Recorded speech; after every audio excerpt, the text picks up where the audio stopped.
família vascaína, aqui é o Eduardo Maiolo, esse é o canal Vascaíno Norte e Sul, trazendo mais um vídeo para o canal, vídeo aí dessa terça-feira, né, gente, de Copa do Mundo, para a gente falar de Vasco, para a gente falar de informações relacionadas ao Vasco da Gama, que tem muita informação pipocando ainda por aí.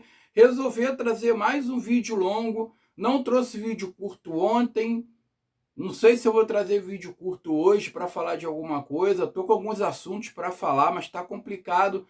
Mas estou achando um tempinho aqui para fazer esse vídeo aqui para vocês, para a gente falar de Vasco. Antes de mais nada, peço a vocês o joinha, o like. Peço que vocês se inscrevam no canal e ativem o sininho de notificações para que vocês possam, né, ser notificados aí quando o canal for ao ar aí, né, quando o próximo vídeo for ao ar aí no canal, e peço que vocês compartilhem esse vídeo para o máximo de pessoas possível para impulsionar o canal na plataforma do YouTube. Serei muito grato a vocês. Deixa eu ajeitar essa câmera aqui, gente, que tá muito alta, né? Não tá aparecendo aqui a cruz de Malta na minha camisa, né? Minha camisa aqui de 99/2000, né? Então, gente, olha só, vamos falar de Vasco aqui rapidinho, porque daqui a pouco vou ter que sair para trabalhar e para piorar, né? Tá vindo visita aqui em casa, os tios meus que estão vindo aí do Rio, ligaram de supetão, falando que estão a caminho, daqui a pouco estão chegando aqui. E parece que, ó... minha mãe falando com a minha esposa no telefone. Parece que eles daqui a pouco estão chegando aqui, eu tenho que fazer esse vídeo logo. Pessoal, olha só. Vamos falar de técnico, tá? Surgiu a informação ontem de que o tal do Vasco Matos já estava encaminhando a sua vinda para o Vasco da Gama. O português lá, que era técnico lá do Santa Clara de Portugal, fez com que o Santa Clara subisse aí a divisão principal aí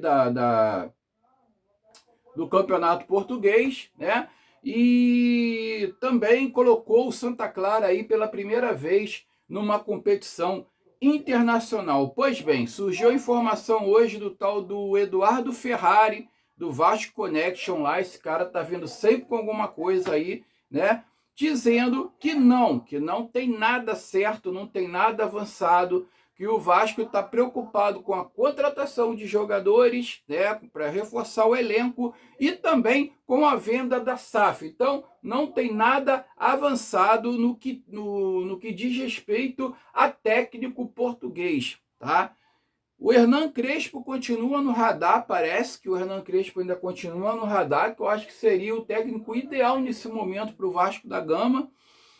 E, cara, na minha opinião, um técnico português, a gente vai reeditar lá o Álvaro Pacheco, né? A gente vai reeditar lá o Álvaro Pacheco, lá o Zé da Boina, que veio, dirigiu o Vasco por 6 partidas, se eu não me engano, tomou uma sonora goleada do Urubu, a maior goleada até que a gente, né, que eu tenho visto aí diante do Urubu, de 6-1, para depois pegar e ser mandado embora de novo, e depois assumiu lá o Rafael Paiva, aí o resto da história a gente já sabe como é que foi. Mas, cara, é um risco muito grande, cara. Minha mãe tá falando no telefone agora, cara. Putz, grilo. É um risco muito grande. Ignorem, tá, pessoal? Só um minutinho. Pera aí, rapidinho. Pera aí. Pessoal, minha mãe fala muito alto, cara. Ela é meio nervosa, então tem que... Porra, vou te contar.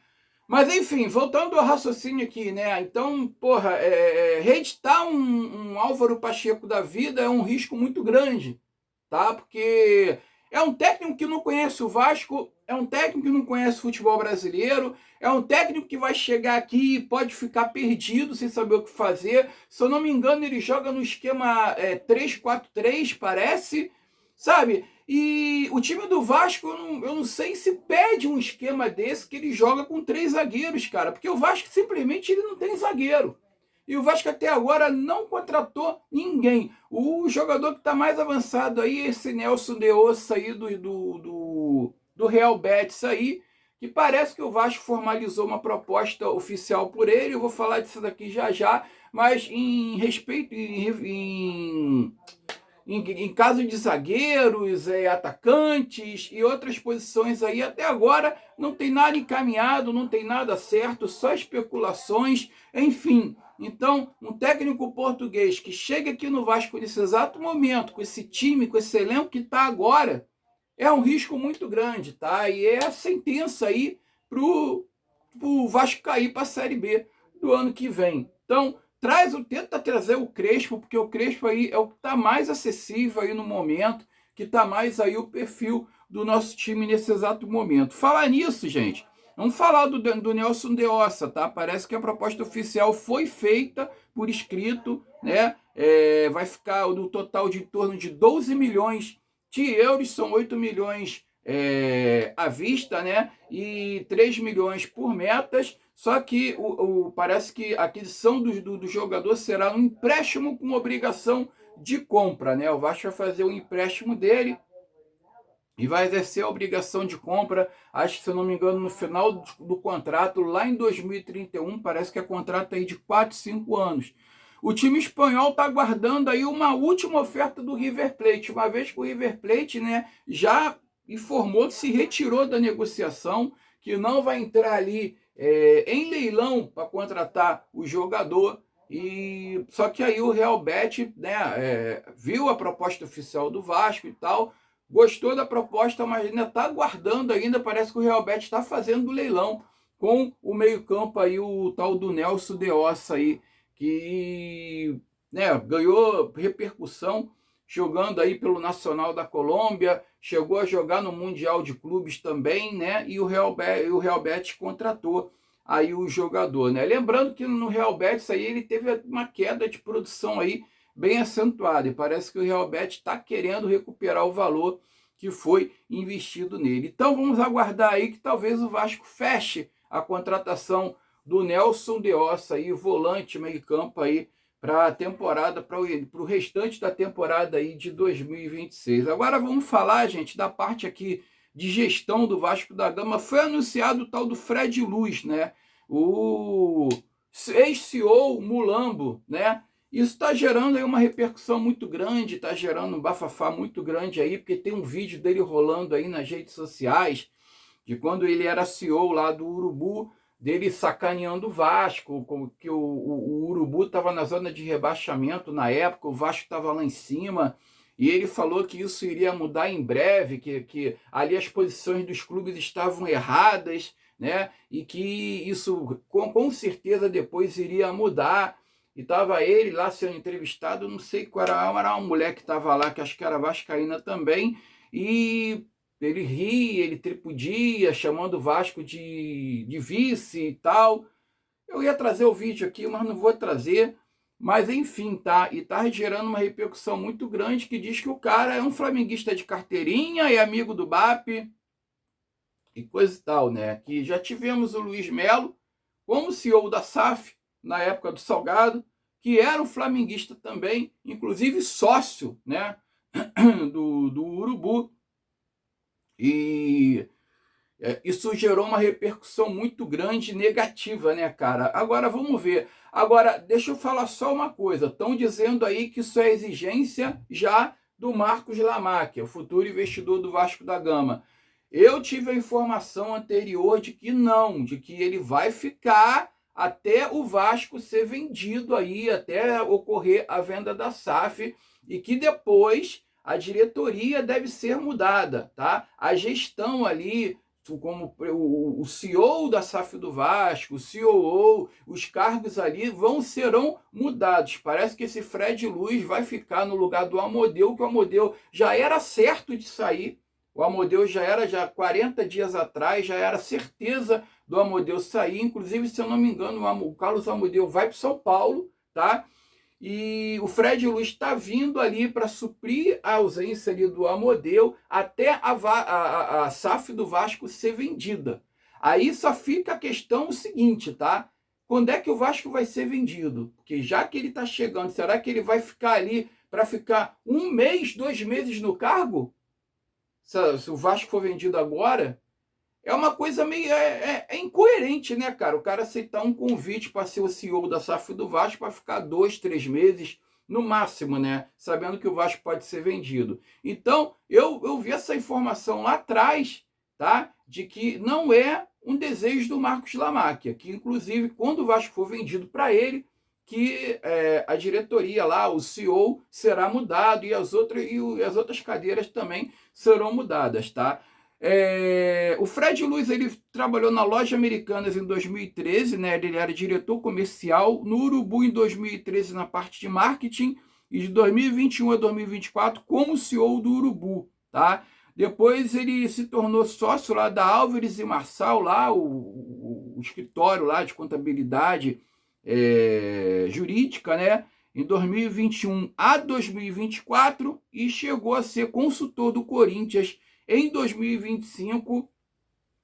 É o currículo aí do tal do Fred Luz, aí, o novo CEO da SAF do Vasco. Junto com ele, o Ricardo Abreu, que é o COO, que é o Chief Operating Officer, né? Também ocupando aí a cadeira de COO também, né? Na diretoria da SAF vascaína, pessoal. Então vamos ver, cara. Eu só quero que o cara seja profissional, tá? Só quero que o cara seja profissional, que faça um trabalho bom e que realmente ajude o Vasco. Diz que o cara é fera, diz que o cara tá por dentro aí da recuperação judicial do Vasco, das contas do Vasco, por ter sido membro aí da Álvares e Marçal, que cuidou da recuperação judicial do Vasco da Gama, e diz que não tem cara melhor ali para, né, para ver as contas vascaínas ali, que ele sabe de ponta cabeça o que acontece ali na contabilidade do Vasco da Gama. Vamos aguardar para ver, né? Agora, falando de Vasco Fluminense pela Copa do Brasil, gente, já foram definidas as datas, os 2 jogos no Maracanã, né? Surpresa nenhuma, né? Porque o Vasco não pode jogar no teu estádio, né? O jogo de ida, 1/8, vai ser no sábado às 17h30, mando de campo do Vasco da Gama. E o jogo de volta no dia 5/8, na quarta-feira, às 21h30. Aí o jogo é o mando de campo do Flu C, né? Então tá definido aí os 2 jogos no Maracanã, né? Entre Vasco e Fluminense. E vamos ver o que vai acontecer nessa partida. Espero que a gente valha aí o destino, né? Da freguesia que eles têm pra gente. Que a gente consiga se dar bem em cima deles de novo, tá? O jogo contra o Vitória foi mudado em virtude dos jogos do Vasco pelos playoffs da Sul-Americana, né? Os playoffs para decidir para quem vai para as oitavas de final da Sul-Americana. Então, o jogo contra o Vitória no Barradão foi marcado para o dia 16/7, numa quinta-feira, às 19h30, com a Copa do Mundo ainda em curso, tá?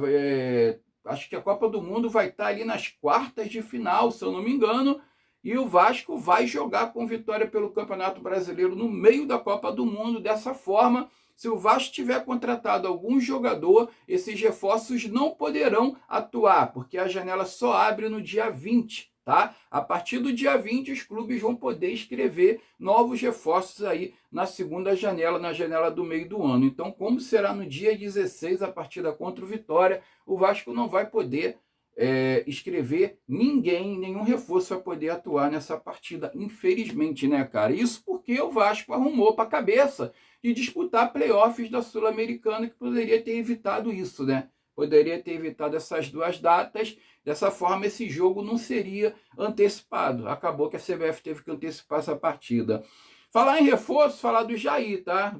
Diferentemente de algum reforço que o Vasco venha a contratar, o volante Jair tá liberado, foi reintegrado do elenco, tem treinado aí nessa mini pré-temporada aí da Copa do Mundo e pode ser relacionado para as partidas aí que o Vasco venha disputar depois da Copa do Mundo, né? Para o restante aí da temporada de 2026, Jair, que com certeza vai agregar muito ao elenco do Vasco, cara. Jair, cara, eu tenho certeza absoluta que ele vai ser um jogador muito importante nesse meio-campo e ele vai conquistar a titularidade muito rápido, tá? Eu tenho certeza disso e vai ser um grande reforço interno que a gente já tem, tá? Grande reforço que já está dentro do clube, que está voltando aí a ser relacionado e com certeza vai ser muito bom para o nosso Vasco da Gama. Gente, o vídeo foi esse dessa terça-feira. Daqui a pouco meus tios estão chegando aí. Desejo a vocês aí uma terça-feira abençoada. Fiquem com Deus. Saudações vascaínas.